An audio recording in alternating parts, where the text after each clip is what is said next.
वांगजी garden में घूम रहा था, डूबते सूरज को एंजॉय कर रहा था।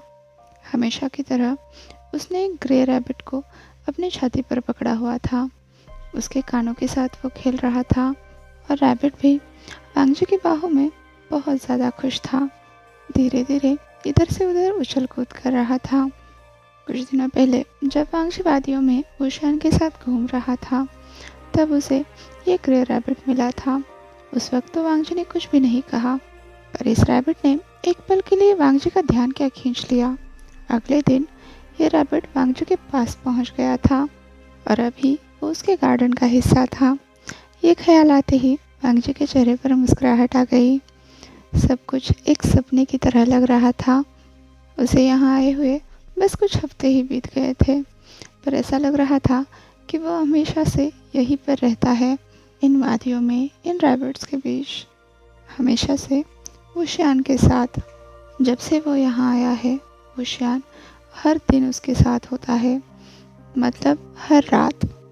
जैसे ही शाम होने को होती है, वांगजी यहाँ गार्डन में बैठकर उसका इंतज़ार कर रहा होता है, अपने रैबिट्स को हाथों में लिए उन पर धीरे धीरे थपथपाते हुए वो कोई गाना गुनगुना रहा होता है। आज भी वो यही कर रहा था, अपने रैबिट्स के साथ खेल रहा था। धीरे धीरे आसमान की लाली कम होती गई, पर ऊशियान अभी भी वांगजी और उसके ग्रे बनी के पास नहीं आया। अब वांगजी के माथे पर शिकन थी। उसने अपने रैबिट दोस्त को वहीं पर छोड़ दिया और वो अपने महल की तरफ चल दिया। अपने कपड़े सीधे करते हुए वो वरांडा से गुजर रहा था, तभी कोई फुसफुसाहट उसके कान पर पड़ी। वहाँ पर उसके 3 सेवक खड़े थे, जो आपस में बात कर रहे थे। वांगजी के चेहरे की शिकन अब और भी गहरी होती गई, जैसे जैसे वो उनकी बात सुनने लगा। उसके एक नौकर ने कहा, आखिरकार, वो आदमी बोल रहा था। वांगजी ने तुरंत पहचान लिया, ये उसका दरबारी था। वो आदमी गुस्से में बोल रहा था, जब से ये लान वांगजी यहाँ पर आया है, महाराज हर रात उसके साथ ही होते हैं। तभी उसकी दासी ने कहा, ये बाकी हरम के लिए क्या अच्छी बात है? शुक्र है कि अब जाकर महाराज को होश आया है। तभी दूसरी दासी ने कहा, लगता है वो लान वांगजी से ऊब गए हैं। वैसे भी वो कितना उबाऊ और जिद्दी है। दरबारी ने कहा, मैं तो बाकी कॉन्क्यूबाइंस की शिकायतें सुन सुनकर थक चुका था। अगर महाराज एक और रात यहाँ आते ना, तो वो सब मिलकर कल वांगजी की आंखें नोच ली थी। अब वांगजी एक कदम पीछे हट गया और खंबे के पीछे छुपकर उनकी सारी बातें सुनने लगा। उसके दिल में अब अजीब सी बेचैनी उठने लगी थी। अगर ऊशियान उसके पास नहीं आने वाला, तो शायद वो किसी और कॉन्क्यूबाइन के पास होगा। शायद वो दोनों उनके बिस्तर पर होंगे। वांगजी बहुत ज़्यादा बेचैन हो चुका था। अनजाने में ही उसने अपनी मुट्ठियाँ कस ली, यहाँ तक कि उसके नाखून तक उसके हथेली में गड़ गए। उसके तीनों नौकर आपस में बात कर रहे थे कि महाराज आज कौन सी कॉन्क्यूबाइन के साथ सोएंगे। वो सभी हंस रहे थे, पर वांगजी बहुत ज़्यादा परेशान हो चुका था। उसे सब कुछ समझ तो आ रहा था, पर वो समझना ही नहीं चाहता था। ऊशियान महाराज है, एम्परर है, उसका खुद का इम्पीरियल हरम है। उसकी महाराज होने के नाते कुछ जिम्मेदारियां भी है, जैसे कि अपना उत्तराधिकारी देना, राजगद्दी के लिए एक वारिस पैदा करना।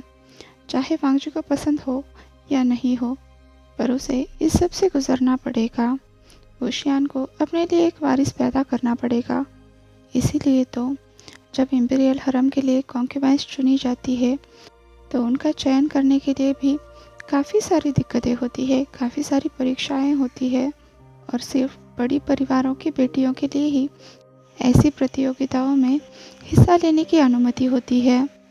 प्रतियोगिताओं के लिए ही खासकर बेहतरीन कन्याओं को चुना जाता है, और हो भी क्यों ना, वो अगले महाराज को जो पैदा करने वाली होती है।